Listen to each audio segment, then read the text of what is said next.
2 گھنٹے آرام کے بعد کماندار نے اپنے دستے کو واپسی کا مژدہ سنایا تو ان کے مرجھائے چہرے جیسے کھل اٹھے۔ وہ بڑے جوش و خروش سے تیاریاں کرنے لگے۔ تھوڑی دیر بعد سپاہ کا دستہ دھول اڑاتا ہوا وہاں سے رخصت ہو گیا۔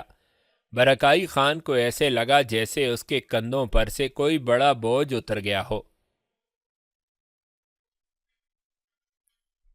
کونائی خان کی بیٹی گلوکوش اپنے محبوب کے انتظار کے کرب میں مبتلا تھی۔ اسے اب تک لوٹ آنا چاہیے تھا، مگر اس کا کہیں نام و نشان نہیں تھا۔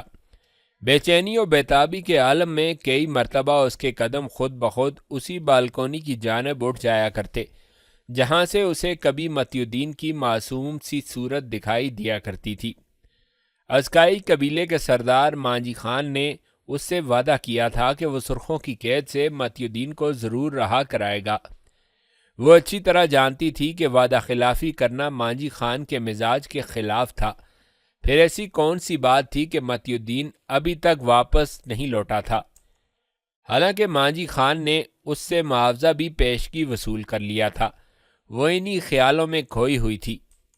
وہ اس بات سے بھی بالکل بے خبر تھی کہ اس کا باپ کوئی دودھ پیتا بچہ نہیں ہے۔ وہ اس کی حرکات و سکنات کئی دن سے بغور دیکھ رہا تھا۔ ایک شام جب وہ بالکونی میں تنہا متی الدین کی خوشگوار یادوں میں محو بیٹھی تھی کہ کونائی خان وہاں چلا آیا۔ اس نے گلوکوش کو عقب میں سے آواز دی۔ گلوکوش کچھ زیادہ ہی کھوئی ہوئی تھی۔ اس نے باپ کی آواز نہ سنی۔ کونائی خان اس بار قدرے غصے میں مخاطب ہوا تو وہ بری طرح سے ہڑبڑا اٹھی۔ اس نے تیزی سے اٹھنے کی کوشش کی مگر اپنے ہی کپڑوں میں الجھ کر رہ گئی۔ میں کچھ دنوں سے دیکھ رہا ہوں کہ تم اپنے آپ میں نہیں ہو، کونائی خان قریباً اسے گھورتے ہوئے بولا۔ گلوکوش کی صورتحال کچھ ایسی تھی کہ جیسے اسے چوری کرتے پکڑ لیا گیا ہو۔ نہیں، ایسی تو کوئی بات نہیں۔ دیکھو لڑکی، مجھ سے فضول میں کچھ چھپانے کی کوشش مت کرو۔ میں کیا چھپاؤں گی بھلا؟ میں نادان نہیں ہوں گل۔ میں نے دنیا کی خاک چھانی ہے۔ جوانی کے جس دوراہے پر تم کھڑی ہو وہاں سے میں بھی گزر کر آیا ہوں۔ جوانی میں اکثر قدم بہک جایا کرتے ہیں۔ تمہاری بے چینی اور بیتابی بھی مجھے کوئی ایسی ہی کہانی سنا رہی ہے۔ کونائی خان قدرے نرم لہجے میں بولا۔ بابا، آپ شاید کسی غلط فہمی کا شکار ہیں۔ اگر آپ میری تنہائی سے کوئی غلط مطلب نکال بیٹھے ہیں تو اس میں میری طبیعت میں ناسازی کو دخل نہیں ہے۔ بہانہ بازی مت کرو لڑکی۔ میں اچھی طرح جانتا ہوں کہ جوانی کے بہانوں میں خرابی طبیعت کا ہی سہارا لیا جاتا ہے۔ وہ تمسخرانہ ہنسا تھا۔ اس کے لہجے میں گہرا طنز عیاں تھا۔ گلوکوش اپنی جگہ پر پہلو بدل کر رہ گئی تھی۔ دیکھو، اگر تمہارا دل کسی پہ آ گیا ہے تو مجھے اس کا نام و پتہ بتا دو۔ میں تمہارا باپ ہوں، کوئی دشمن نہیں ہوں۔ ویسے بھی تمہاری عمر اب شادی کی ہو رہی ہے۔ اگر تمہاری ماں آج زندہ ہوتی تو یہ باتیں وہی پوچھتی۔ سوتیلی مائیں بھلائی نہیں برائی سوچا کرتی ہیں۔ اسی لیے میں نے فیصلہ کیا ہے کہ تمہاری رائے کو فوقیت دینا چاہیے۔ گلوکوش کا چہرہ حیا کی سرخی سے سرخ ہونے لگا۔ وہ نگاہیں نیچی کیے خاموش بیٹھی رہی۔ کیا اس کا تعلق ازکائی قبیلے سے ہے؟ کونائی خان قدر توقف سے بولا۔ گلوکوش حیرت سے گرتے گرتے بچی۔ ٹھیک ہے، میں سمجھ گیا ہوں۔ نہیں، آپ غلط سمجھے ہیں۔ گلوکوش بے اختیاری کے عالم میں تیزی سے بولتی چلی گئی۔ کونائی کے چہرے پر مسکراہٹ کی تہیں دویز ہونے لگی تھیں، جیسے وہ اس کی حالت سے محظوظ ہو رہا ہو۔ میں یہی جاننے کی خواہش لیے یہاں آیا ہوں۔ کونائی خان کا لہجہ بے حد مشفقانہ تھا۔ ایسی ویسی کوئی بات نہیں ہے، وہ بے دلی سے بولی۔ اس کا ہاتھ لگاتار پلو سے کھیلنے میں مصروف تھا۔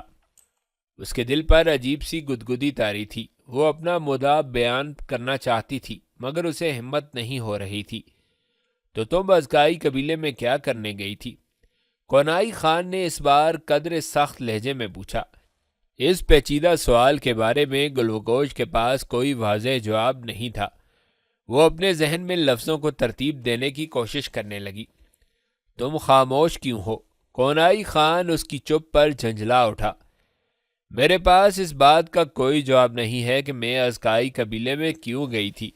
اگر میں یہ کہوں کہ یہ محض اتفاق تھا، میں سیر کی نیت سے نکلی تھی کہ میرا گھوڑا بے قابو ہو گیا اور جب تک وہ تھکا میں ازکائی قبیلے پہنچ چکی تھی۔ میں کچھ دیر کے لیے وہاں سستانے کی نیت سے رک گئی تھی۔ اگر میں یہ کہوں کہ یہ سب اتفاق تھا تو شاید آپ یقین نہیں کریں گے۔ میرا خیال ہے کہ تم اس وقت اس بارے میں کچھ بتانا نہیں چاہتی۔ میں فی الحال جا رہا ہوں، اس موضوع پر پھر دوبارہ بات ہوگی۔ تم اس بارے میں اچھی طرح غور و خوض کر لو۔ ہاں، ایک بات کان کھول کر سن لو کہ میں جلد ہی تمہاری شادی طے کرنے والا ہوں۔ وقت ضائع کرنا تمہارے حق میں بہتر نہیں ہوگا۔ کونائی خان نے فیصلہ کن لہجے میں کہا اور وہاں سے رخصت ہو گیا۔ گلوکوش اپنے باپ کے آخری الفاظ پر پریشان ہو گئی تھی۔ وہ کافی دیر تک سکتے کے عالم میں گم سم بیٹھی رہی۔ متی الدین وہاں سے خاموشی کے عالم میں اپنے خیمے میں لوٹ آیا تھا۔ اس کا ذہن مسلسل ہدیڑ بن کا شکار تھا۔ گل، یہ نام لگاتار اس کے ذہن پر ہتھوڑے کی طرح ضربے لگا رہا تھا۔ یہ سب کیا تھا؟ کیا واقعی گلوکوش نے درندہ صفت قبیلے سے اس کی جان خلاصی کرانے میں معاونت کی تھی؟ مگر کیسے؟ متی الدین کا دماغ پھٹنے کے قریب ہو چکا تھا۔ سوالات کی لمبی قطار اس کے دل و دماغ میں سرایت کیے جا رہی تھی، جس سے روح میں تشنگی کا عالم بڑھتا جا رہا تھا۔ اس نے کئی بار ان سوچوں کا دھارا موڑنے کی کوشش کی، مگر ہر بار ناکامی ہی اس کا مقدر بنی۔ اچانک اس کے ذہن میں ایک خیال بیلی کی مانند کوندا۔ یہی ہو سکتا ہے، وہ زیر لب بڑبڑایا۔ یقیناً میں نے مدہوشی کے عالم میں گلوگوش کے بارے میں کوئی جملہ کہا ہوگا جس کی اطلاع سردار مانجی خان کو دی گئی ہوگی۔ اس نے مجھے صرف اسی نام پر ہی یہاں روکنے کی کوشش کی ہے۔ اس نے گل کہہ کر میری دکھتی رگ پر ہاتھ تو ڈال دیا ہے، مگر اس نے پورا نام نہیں لیا۔ ہو سکتا ہے کہ سننے والے کو صرف گل ہی سمجھ آیا ہو۔ یقیناً یہی بات ہوگی۔ ایک گہرا سانس اس کے ہونٹوں سے خارج ہو گیا۔ وہ خود کو یوں بیوقوف بنتے دیکھ کر خود ہی مسکرانے لگا۔ سردار مانجی خان، تم بھی کمال کے داؤ پیچ کھیلتے ہو۔ اس نے اسے دل میں داد دی، مگر اسے میرے یہاں قیام سے کیا فائدہ ہو سکتا ہے؟ ایک دوسرا سوال ذہن میں ابھرا۔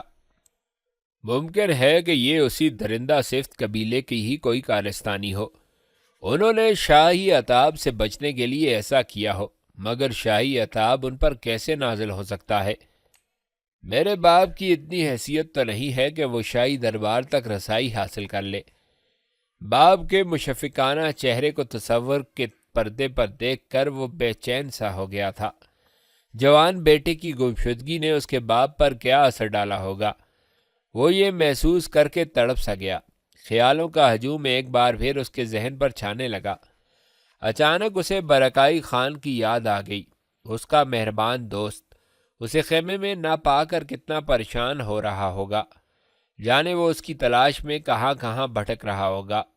باپ اور مہربان دوست کے خیال نے اسے اتنا بیتاب کر دیا تھا کہ اس نے فوراً واپس جانے کا تہیہ کر لیا۔ اسے ازکائی قبیلے سے فرار ہونے کے لیے کسی تدبیر کا سہارا مطلوب تھا۔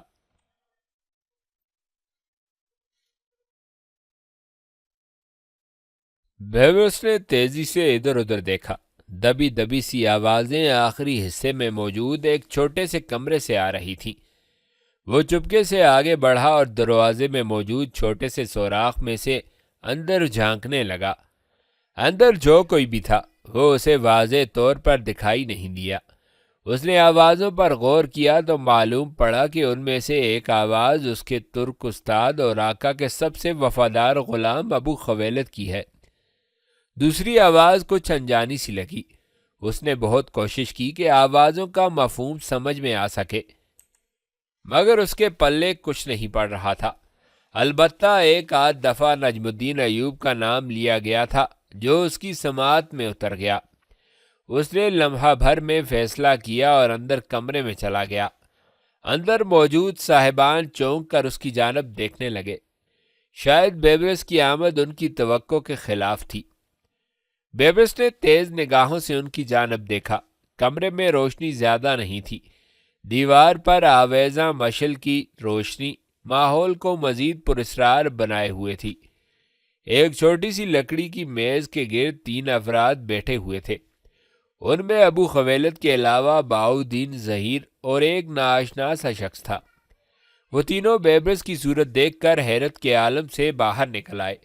کچھ توقف کے بعد ابو خویلد اس سے گویا ہوا، بیبرس، تمہیں پہلے باہر دروازے پر دستک دینا چاہیے تھی، پھر اندر آنا چاہیے تھا۔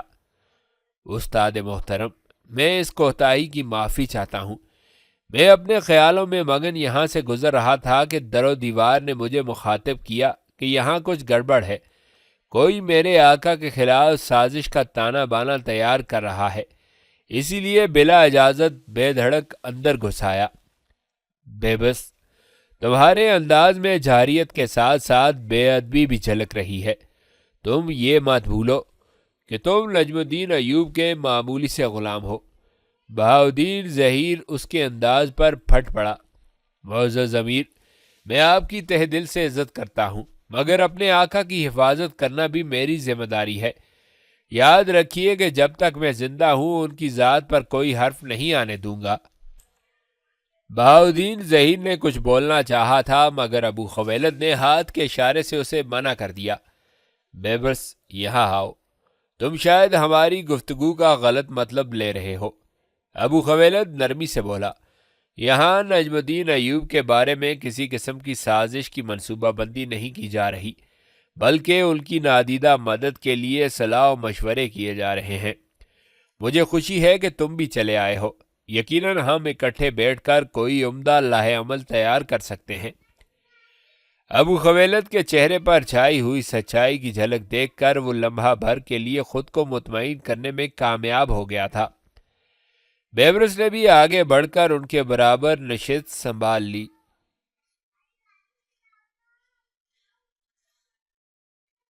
غازی عبداللہ شافی کو قاہرہ سے رسوا کر کے نکالا گیا تھا۔ وہ مایوسی کے عالم میں قاہرہ سے خالی ہاتھ اپنے اہل و عیال کے ساتھ نکلا اور 7 شعبان 637 ہجری کو الکرک شہر پہنچا۔ اس کا ارادہ دمشق جانے کا تھا، مگر جب اسے یہ معلوم ہوا کہ نجم الدین ایوب قلعہ الکرک کے زندان خانے میں مقید ہے تو اس نے دمشق جانے کا ارادہ ملتوی کر دیا۔ وہ نجم الدین ایوب سے ملاقات کرنا چاہتا تھا۔ اس کے دل و دماغ میں جمال الدین المراحی سے خوفناک انتقام لینے کی خواہش کروٹیں لینے لگی تھی۔ وہ ان دنوں الکرک کی ایک چھوٹی سی سرائے میں مقیم تھا۔ ایک شام اس نے عمدہ پوشاک زیب تن کی اور کسر شاہی کی راہ لی۔ اس کے انداز و اطوار سے دربان محافظوں کو معلوم ہو گیا کہ یہ شخص امراء کے طبقے سے تعلق رکھتا ہے۔ پوچھ گچھ کے بعد اسے شاہی مہمان خانے تک پہنچا دیا گیا۔ کافی دیر تک اسے انتظار کرنا پڑا، پھر جا کر حاکم الکرک الملک الناصر داؤد کی آمد ہوئی۔ اس موقع پر مؤدب انداز میں کھڑا ہو گیا۔ الملک الناصر داؤد نے اس کے سراپے پر گہری نگاہ ڈالی اور پھر استفہامیہ سے انداز میں اسے تکنے لگا۔ حضور کا اقبال بلند ہو، میں نے آپ کے قیمتی وقت میں جو نقب لگائی ہے اس کے لیے تہ دل سے معذرت کا خواستگار ہوں۔ میرا نام غازی عبداللہ شافی ہے اور میں بلاد مصر کا باسی ہوں۔ ایک خاص امر کے لیے آپ کو تکلیف دینے کی خواہش لیے یہاں آیا ہوں۔ مجھے یقین ہے کہ آپ میری خواہش کو رد نہیں فرمائیں گے۔ میرا خیال ہے کہ تمہاری گفتگو کا مطلب سمجھ نہیں پایا ہوں۔ تم صاف الفاظ میں بیان کرو کہ تمہیں کیا چاہیے۔ حاکم الکرک، آپ تو سلطان باکمال ہیں۔ جو کچھ مجھے چاہیے وہ آپ کی قدرت و دسترس میں ہے۔ صرف آپ کا قول درکار ہے کہ واقعی مجھے مل جائے۔ خدا جانے بغیر میں تمہیں کوئی قول و قرار کیوں کر دے سکتا ہوں؟ میں سلطان عالی کو مجبور بھی نہیں کر سکتا۔ اگر قول اعفا میسر آ جاتا تو میں پر امید ہو جاتا۔ مصری امیر الملک الناصر داؤد نرم لہجے میں گویا ہوا، تم بے فکر رہو، ہم حتی الامکان کوشش کریں گے کہ تمہاری ہر جائز بات کو پورا کیا جا سکے تاکہ تم یہاں سے ناخوش نہ جاؤ۔ میرے علم میں آیا ہے کہ بلاد شرقیہ کے سلطان نجم الدین ایوب کو آپ نے کسی قلعے میں قید کر رکھا ہے۔ میں ان سے ایک ملاقات کرنا چاہتا ہوں۔ غازی عبداللہ شافی نے ہمت باندھ کر اپنے دل کی بات کہہ ڈالی۔ الگ بات تھی کہ اس کی آواز فرط خوف سے لرزتی محسوس ہو رہی تھی۔ کیا کہا تم نے؟ نجم الدین سے؟ الملک الناصر داؤد اس کی غیر متوقع فرمائش پر چونک اٹھا۔ غازی عبداللہ شافی کا سر غیر ارادی طور پر اس بات میں ہل گیا۔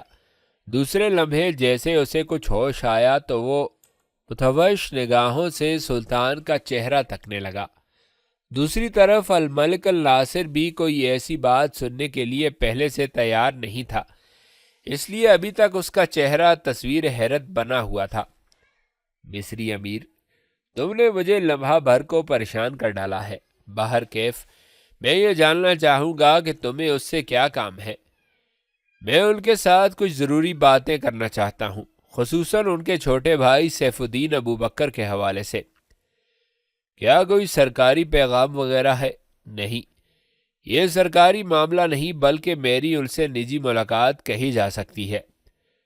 اگر میں تمہیں اس امر کی اجازت نہ دوں تو؟ الملک الناصر قدرے گھورتے ہوئے بولا۔ مجھے یقین ہے کہ آپ مجھ ناچیز کے ساتھ ایسا ناروا سلوک نہیں کریں گے۔ الملک الناصر اس کے انداز بیان پر لاشعوری طور پر ہنس پڑا۔ ٹھیک ہے، تم کل صبح یہاں آ جانا اور یہاں سے اجازت نامہ وصول کر لینا، لیکن یاد رکھو تمہیں صرف ایک ہی ملاقات کی اجازت دی گئی ہے۔ میں آپ کا تہہ دل سے شکر گزار ہوں۔ میرے پاس موزوں الفاظ نہیں جن سے میں آپ کا شکریہ ادا کر سکوں۔ ملاقات کل شام تک مکمل ہو جانی چاہیے، کہیں یہ نہ ہو کہ زندان خانے میں ایک اور باسی کا اضافہ ہو جائے۔ الملک الناصر کے چہرے پر شگفتگی چھائی ہوئی تھی۔ غازی عبداللہ شافی نے اس کی جانب دیکھا تو زج سا ہو گیا۔ اس نے ایک بار پھر شکریہ ادا کیا اور اس سے اجازت لے کر وہاں سے نکل آیا۔ اسے اتنی زیادہ امید نہیں تھی کہ الملک الناصر یوں آسانی کے ساتھ نجم الدین ایوب سے ملاقات کی اجازت پر رضامند ہو جائے گا۔ اس کا دل اپنی پہلی کامیابی پر بے حد مسرور تھا۔ اس نے نجم الدین ایوب سے بغیر ملے ہی بے شمار امیدیں وابستہ کر لی تھیں۔ وہ بڑی بےتابی سے اگلی صبح کا انتظار کرنے لگا۔ متی الدین تیسرے دن کی رات کی تاریکی میں چپکے سے اٹھا اور خیمے سے نکل کر دبے قدموں استبل کی جانب بڑھ گیا۔ استبل کے پاس پہنچ کر وہ ٹھٹک سا گیا، کیونکہ جو اسے وہاں دکھائی دیا تھا اس کے لیے وہ ذہنی طور پر پہلے سے تیار نہیں تھا۔ وہاں سردار مانجی خان پہلے ہی سے 2 افراد کے ساتھ موجود تھا۔ متی الدین کے ماتھے پر پریشانی کی شکنیں نمودار ہونے لگیں، کیونکہ اس کا ارادہ وہاں سے گھوڑا چرا کر فرار ہونے کا تھا۔ اس نے ان کی گفتگو پر کان لگانے کی کوشش کی تو جو کچھ اس کے کانوں میں پڑا اس سے اس کی پریشانی جاتی رہی اور چہرے پر خوشگواری کا عالم چھانے لگا۔ وہ لمحہ بھر میں اپنے اگلے قدم کے بارے میں طے کر چکا تھا۔ سردار مانجی خان انہیں کسی خاص مہم پر روانہ کرنے کے لیے وہاں آیا تھا۔ اسے اب اپنی نئی منصوبہ بندی کے مطابق محض ان کا تعاقب کرتے ہوئے وہاں سے نکلنا تھا۔ اگر وہ کامیابی کے ساتھ ان کا تعاقب کرنے میں کامیاب ہو گیا تو وہ نہ صرف اس بستی کی حدود سے دور نکل سکتا تھا بلکہ کسی دوسرے مقام پر پہنچ کر اسے سرائے کا پتہ معلوم کرنا آسان دکھائی دیا تھا۔ اس کے ذہن میں سردار مانجی خان کی وہ بات ابھی تک گونج رہی تھی کہ اسے وہاں سے نکل کر لمبی مدت تک پہاڑی علاقوں میں در بدر بھٹکنا پڑے گا۔ اس کے بیان کے مطابق وہاں اس بستی کے سوا دور دور تک کوئی دوسری انسانی بستی موجود نہیں تھی۔ متی الدین کے لیے یہ کڑا امتحان تھا کہ وہ نہ صرف ازکائی قبیلے کی نگاہوں میں آئے بغیر وہاں سے فرار ہو جاتا بلکہ اسے اپنے آگے سفر کرنے والے دونوں صاحبان کی نگاہوں سے بچنا بھی ضروری تھا۔ وہ کافی دیر تک وہیں دبکا بیٹھا رہا۔ سردار مانجی خان ان سے باتیں کرنے میں مصروف تھا۔ کافی دیر کے بعد سردار مانجی خان نے انہیں اپنے سامنے روانہ کیا۔ کچھ دور جا کر وہ تاریکی میں گم ہو گئے تو سردار مانجی خان اطمینان سے چلتا ہوا واپس اپنے مکان کی جانب بڑھ گیا۔ متی الدین نے اس کے جانے کے کچھ دیر بعد حرکت کی اور دبے قدموں سے چلتا ہوا استبل کے پاس پہنچ گیا۔ اچانک اسے کچھ یاد آیا۔ اس نے استبل کے چاروں جانب نہایت احتیاط سے جائزہ لیا۔ وہ ہر ممکنہ خطرے کو قبل از وقت اچھی طرح جانچ لینا چاہتا تھا۔ اسے اگر کسی بات کا قلق تھا تو وہ ہتھیار کی عدم موجودگی تھی۔ اگر اس کے پاس تلوار ہوتی تو شاید اس کی ہمت بڑھ جاتی۔ خالی ہاتھوں کے ساتھ وہ اپنا دفاع کرنے سے بھی معذور تھا۔ کافی دیر تک وہ یوں ہی استبل کے گرد و نواح کا جائزہ لینے میں مصروف رہا۔ جب ہر طرح سے تسلی ہو گئی تو اس نے ایک سیاہ گھوڑے کا انتخاب کیا۔ گھوڑے کی باگیں تھام کر اس نے آہستگی کے ساتھ ایک جانب بڑھنا شروع کر دیا۔ وہ پوری طرح چوکنا تھا۔ وہ ایک ہاتھ سے باگیں تھامے ہوئے تھا تو دوسرے ہاتھ سے مسلسل اس کی گردن سہلا رہا تھا۔ اسے یہ خوف بھی لاحق تھا کہ کہیں گھوڑا اسے اجنبی جان کر بے وقت ہنہنانے نہ لگے۔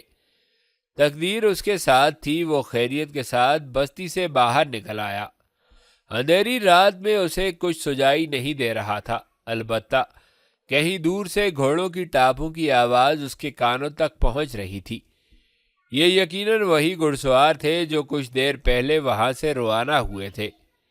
متی الدین نے اللہ کا نام لیتے ہوئے گھوڑے کی ننگی پیٹھ پر سواری کی۔ زین کے بغیر کسی گھوڑے پر سفر کرنا اس کے لیے پہلا اور دلچسپ تجربہ تھا۔ گھوڑے پر سوار ہونے کے بعد متی الدین نے ایک بار پھر چاروں جانب نگاہ دوڑائی۔ ہر طرف گہری خاموشی کا قبضہ تھا۔ اس نے دھیرے سے ایڑ لگائی اور اسی سمت میں روانہ ہو گیا جدھر وہ دونوں سوار گئے تھے۔ وہ ٹاپوں کی آواز کے سہارے آگے بڑھ رہا تھا۔ اندھیری رات نے اس کا کام قدرے دشوار کر دیا تھا، پھر بھی وہ خدائی مدد کے سہارے آگے بڑھتا جا رہا تھا، ایک ایسی نامعلوم منزل کی جانب جس کے بارے میں وہ خود بھی بے خبر اور لا علم تھا۔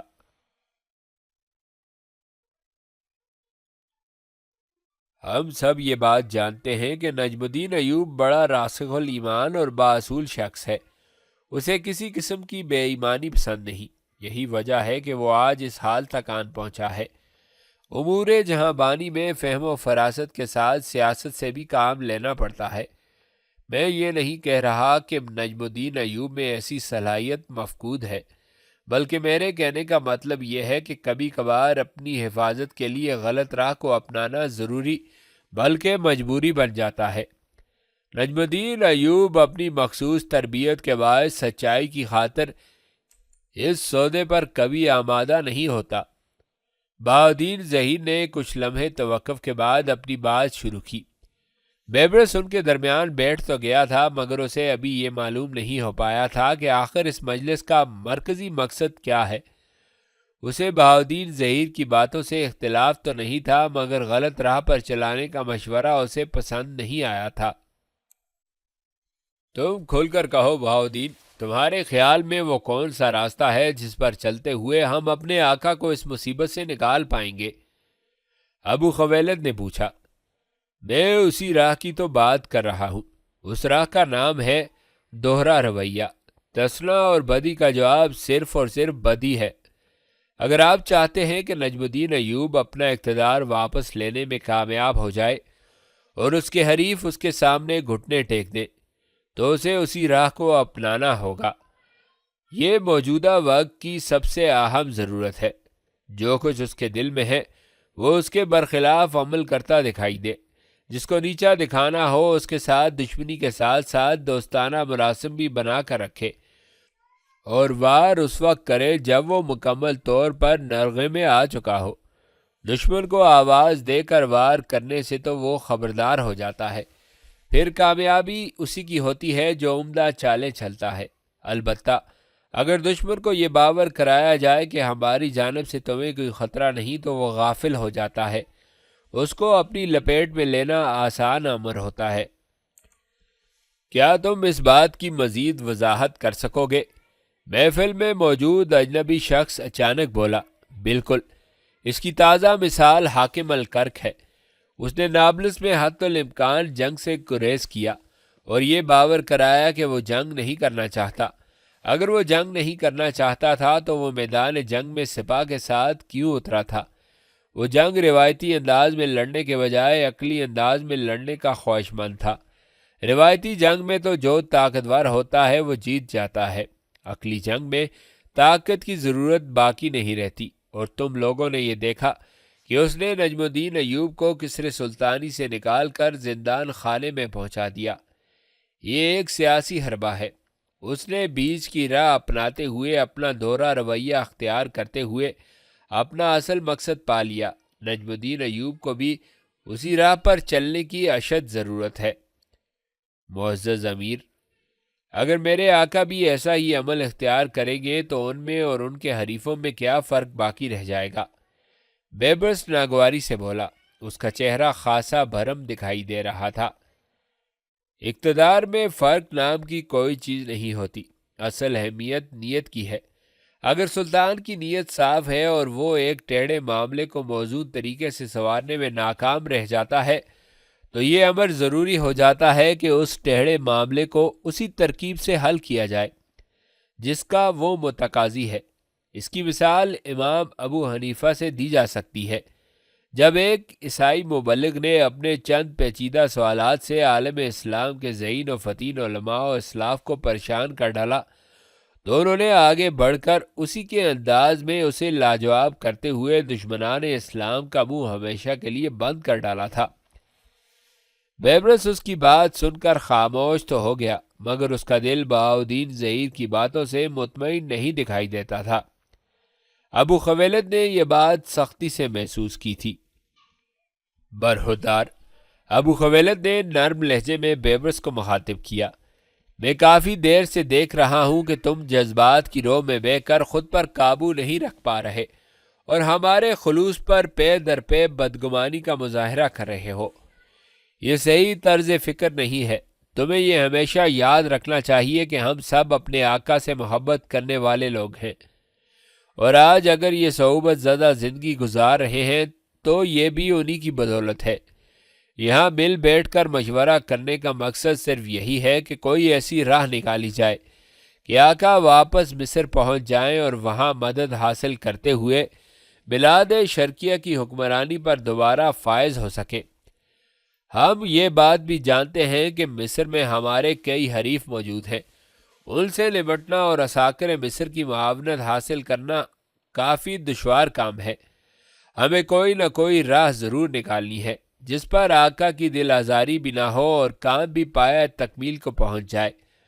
اگر ہم اپنی منشا ان کے سامنے کھلے الفاظ میں بیان کر دیں تو یقین کرو وہ کبھی بھی کسی ایسے امر کی اجازت نہیں دیں گے۔ ہمارا اولین مقصد یہی ہے کہ ہم ان کی مدد غیر محسوس طریقے سے کریں۔ میں تہ دل سے معذرت چاہتا ہوں۔ بیبرس کے لہجے میں خجالت اور ندامت عیاں تھی۔ میں نے آپ سب لوگوں کی باتوں کو غلط آئینے میں دیکھا۔ میں کچھ لمحوں کے لیے یہ بھول گیا تھا کہ آپ لوگ میرے آقا کے محسن ہیں۔ بہرحال ایسے ہر امر میں آپ لوگ بیبرس کو سب سے اول پائیں گے۔ شکر ہے تمہیں سمجھانے میں ہمارا وقت زیادہ ضائع نہیں ہوا۔ دوسرا اجنبی ہنستا ہوا بولا، مذاق چھوڑو، کام کی بات کرو۔ ہاں، تو میں کہہ رہا تھا کہ ہمیں کسی طریقے سے یہاں سے نکلنا ہوگا۔ میں اس بارے میں الملک الناصر سے بات کروں گا کہ وہ کم از کم مجھے نابلس واپس جانے کی اجازت دے دے۔ مجھے پورا یقین ہے کہ وہ مجھے انکار نہیں کر سکے گا۔ وہاں سے میں ایسے لوگوں تک رابطہ کروں گا جو نجم الدین ایوب کے حامی ہوں۔ ان کی اکثریت ہی ہمارا مقصد پورا کر سکتی ہے۔ یہ تو کافی وقت طلب کام ہوگا۔ ظاہر ہے کچھ وقت تو لگے گا، کوئی اور راہ نکالنی ہوگی۔ بیبرس، تمہاری اس بارے میں کیا رائے ہے؟ ابو خویلد نے اس کی جانب دیکھتے ہوئے پوچھا۔ میں نے اس بارے میں پہلے کبھی نہیں سوچا۔ فوری طور پر میں کیا رائے دے سکتا ہوں؟ اگر آپ مناسب سمجھیں تو اس مجلس کو پھر کسی روز پر اٹھا رکھیں، اسی اثنا میں کوئی راہ نکال لوں گا۔ کچھ دیر تک ان میں مزید گفت و شنید جاری رہی، پھر اس مجلس کو برخاست کر دیا گیا۔